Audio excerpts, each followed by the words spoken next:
I news.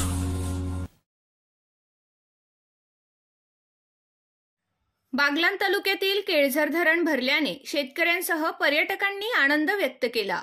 या वर्षी धरण 40 दिवस आधी पूर्ण क्षमतेने भरल्याने शेती सिंचनासह पिण्याच्या पाण्याचा प्रश्न सुटण्याचे संकेत मिळाले आहेत।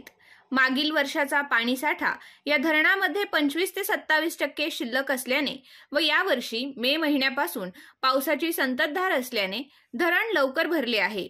हे धरण भरल्यामुळे केळझर, ततानी, भावनगर, करंजखेड, साकोडे, दगडी साकोडा, वड्याचे पाडे, बुंधाटे, चापापाडा, दहिंदुले, निकवेल, कंधाने, डांग-सौंदाणे, मुंजवाड, मोरेनगर, सटाणा, चौगाव, भाक्षी, मुळाणे, कौतिकपाडे, वनोली, तरसाळी, औंदाणे, बिरगाव, डोंगरेज, वटार, विंचुरे, किकवारी खुर्द, किकवारी बुद्रुक, कपालेश्वर, मोरकुरे, भिलदर, कराळेपाडा, जोरण आदी गावांचा पिण्याच्या पाण्याचा व शेती सिंचनाचा प्रश्न मिटला असल्याचे केळझर धरण प्रकल्पाचे अधिकारी स्वप्नील खैरनार व शाखा अभियंता प्रथमेश शेटे यांनी सांगितले।